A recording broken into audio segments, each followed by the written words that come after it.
जय श्री राधे। अब कुछ ही दिनों में करवा चौथ आने वाला है और जैसे ही कोई भी हिंदी त्योहार आता है, कुछ जो ऐसे पाखंडी लोग कह लो, दुष्ट लोग कह लो और जो भी आप उनके बारे में शब्द सोच सकते हो, ऐसे लोग जागृत हो जाते हैं। क्यों? त्योहारों पे ज्ञान देने के लिए। इनका ज्ञान और कभी किसी और धर्म के जो त्योहार आते हैं उसके लिए नहीं आता। इनका सारा ज्ञान किसके लिए? केवल हिंदू धर्म में आने वाले त्योहारों के लिए है।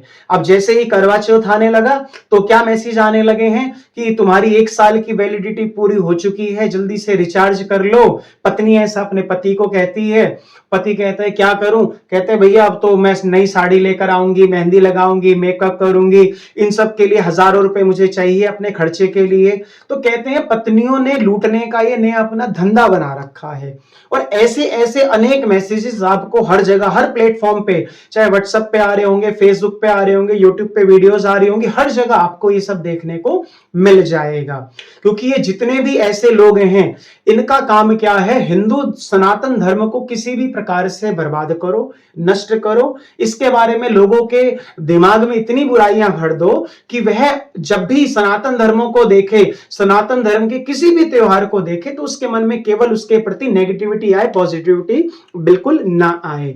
और भैया ये जो भी हम त्योहार मनाते हैं, सनातन संस्कृति को जीवित रखने के लिए मनाते हैं।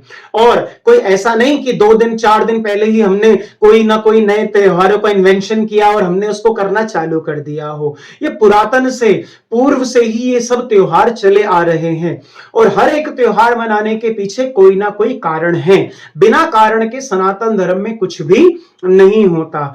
जो करवा चौथ का व्रत है उसकी भी संपूर्ण जो कथा है कहां पर आती है? श्रीमद् देवी भागवत में।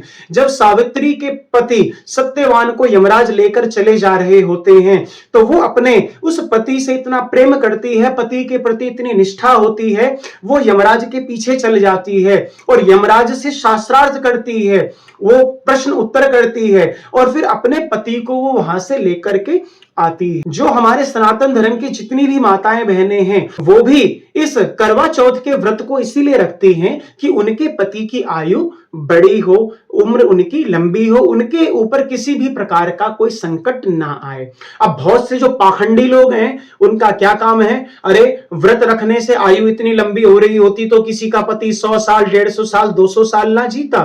भैया 100, 150, 200 साल वह जीता, लेकिन कलयुग की भी एक निर्धारित आयु की गई है, लगभग जिसको कह लो आप सब लोग 100 वर्ष की। तो 100 वर्ष तक भी अगर वो नहीं जी रहा तो इसमें उसके व्रत रखने से या ना रखने से कोई फर्क नहीं पड़ता। व्रत वो रखती क्यों है? वो व्रत इसलिए रखती है कि उस व्रत को रखने से उसको एक सुकून मिलता है। जो अनेक दिनों से उसकी जो शादी का वह जोड़ा था वह महाराज डब्बे में, संदूक में, अलमारी में बंद पड़ा रहता है, वह उस साड़ी के जोड़े को निकालती है। जो मेहंदी उसने उस समय जब उसका विवाह हुआ था उसको धारण करी थी, उस मेहंदी को लगाती है। सुंदर जैसा उसने श्रृंगार अपने विवाह पर किया था उस सुंदर श्रृंगार को करती है, केवल किस लिए? अपने पति की प्रसन्नता के लिए। और बहुत से पाखंडी लोग हैं, पाखंडी नहीं, पूर्ण रूपेण पाखंडी, जिनका कहना होता है कि अरे जो पत्नी है अब अगर अपने पति को साड़ी की फोटो भेजती है, मेहंदी की फोटो देखती है, भेजती है, तो वो पति उसमें इंटरेस्ट नहीं लेता, उस पति का मन अब उससे खत्म हो चुका है। बहुत से लोगों का ऐसा भी कहना है। हो सकता है भाई आपके यहां पर आपकी माता बहनों से आपके लोगों का मन भर गया हो तो आपके यहां ऐसा होता हो, हमारे यहां तो ऐसा नहीं होता। हमारे यहां तो जब भी सनातन धर्म में जो पूर्ण रूपेण विवाह किया जाता है उसमें 7 फेरे लिए जाते हैं, 7 वचन निभाने का महाराज पूरा वादा किया जाता है। हाँ, अब किसी का मन भैया उसकी अब स्त्री में ना लग रहा हो तो इसमें सनातन धर्म की गलती नहीं और उस व्रत की गलती नहीं, ये गलती तुम्हारे खुद के अंदर के विकार की है कि तुम्हारा मन अपनी पत्नी में ना लगकर 36 जगह तुम्हारी इच्छा और यम जाके मुंह मारे।